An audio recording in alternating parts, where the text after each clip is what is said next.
The national debt has hit a new record, more than $34 trillion. The U.S. government's debt has topped $34 trillion for the first time ever.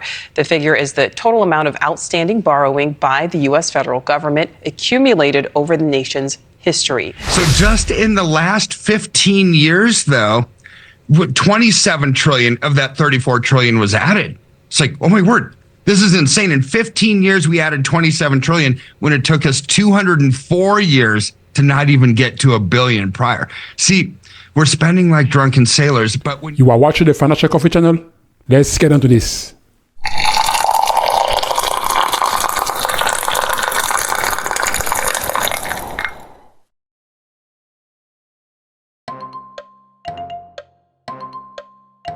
Do you see these numbers? That's the debt clock. These numbers look crazy, right? They make my head spin. For the first time ever, the total debt for the US federal government has reached $34 trillion. Not billion, but trillion dollar. That's more than $101,000 in debt for every single person living in the US, including you and me. To put this into context, a previous record of $33 trillion in debt was reached in September of 2023.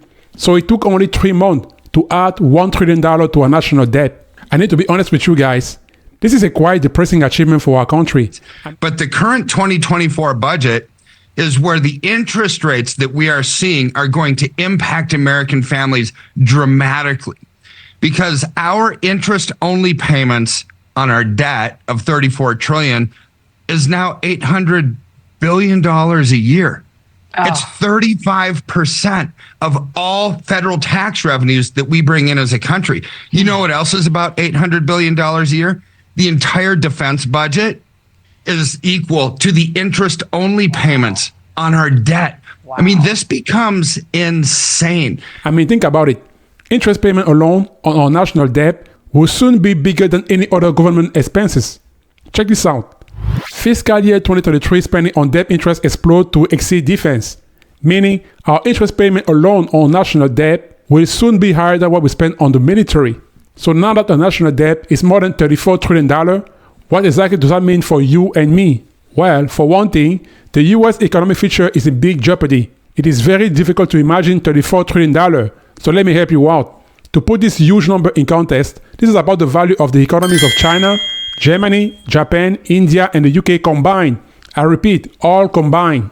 We are spending $2 billion a day on interest alone. I repeat, billion with a B as in Bravo. So let's assume that your family was the federal government. This is how your spending will look like. As we see those numbers, but how is the national debt really impacting families? The median family income, though, right now is right about $74,000. So if the average American family spent money like the government, it would spend more than $100,000 per year, despite already being in debt and just continue to accumulate. How is the U.S. budget any different than the average American family's budget? So it's not much different. And if that still doesn't impress you enough, $34 trillion is enough to pay for a 4-year college degree for every single high school student in the U.S. and for the next 106 years. Can you imagine that? It's insane. The Peter G. Foundation report that at this pace, within the next 10 years, the US government will spend more in interest payment than it does on crucial programs like Medicare and defense combined. Moreover, spending for net interest will become the largest program in the federal budget in the next 30 years, outpacing spending on Medicare and Social Security. The more money the government spends on interest payment, the less money it will invest back into the country, into the economy, the infrastructure, social program, and development. Washington has been spending money under this illusion that we have endless resources, but we all know that is not the case. Some people actually make the argument that the US can print more cash all day, and that will solve all our fiscal problems. But it's really far from the truth, simply because our money printer has been printing for a while. Printing cash will only make things worse. So we're going to be forced to print our way out of everything, from the debt ceiling that you just talked about coming up. We're going to have to print our way out of that. Every stimulus program, the defense budget, education, infrastructure, everything. There's no built-in demand for our currency. Right. This huge national debt of $34 trillion includes money that the government owes to itself and to foreign investors. Now, the US debt has surged to historic level relative to the size of the US economy. and is on track to double within the next 30 years. This means that this huge, massive wall of debt is going to do three things. And these three things will impact every single one of us in the US, including you and me, one way or another.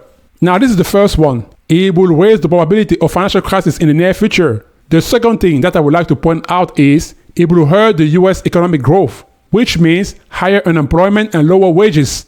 And finally, the third outcome, which means less government spending on absolutely vital programs such as Medicare, Medicaid, Veterans Affairs, and many others. So even though it seems like the national debt is not that big of a deal, or it's not our problem, it actually is. And it's a real ticking time bomb if you ask me. Judging by how quickly the federal government is taking more and more debt, the growth is in fact exponential.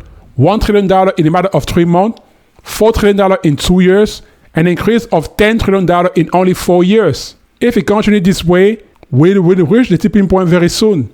So how did we get here? Well, the US government has been having annual budget deficit for several years now, which simply means that the US government has been spending more money than it earns. And this has been going on for several decades. The US annual deficit is forecasted to continue to grow through 2040. As the amount of debt goes up, the US will have less and less funds to spend on its global reach. That means less money for humanitarian causes and less money for our military. That growing debt may lead to a financial crisis because the country's economic growth will be slowed down under this huge pile of debt. There is a chain reaction here. If the economy slows down or cannot recover fast enough, that limits the US ability to issue debt or to finance its government programs. US Treasury actions, which is how the US government funds its lifestyle, are not a big success as they used to be. Investors are starting to take geopolitical and economic risks seriously. Think about this the same way as you would do for your own personal finances. The US government is pretty much like you if you were making $75,000 a year, but you already have $129,000 in credit card debt and you have to put another $28,000 on credit card just to keep up with the interest payment alone. So if the US government has to resort to paying higher and higher interest rate just to make debt more appealing to investors, it's going to run into higher and higher borrowing costs. And that cycle will continue and will end up in a debt spiral. Will this crazy spending ever be reduced?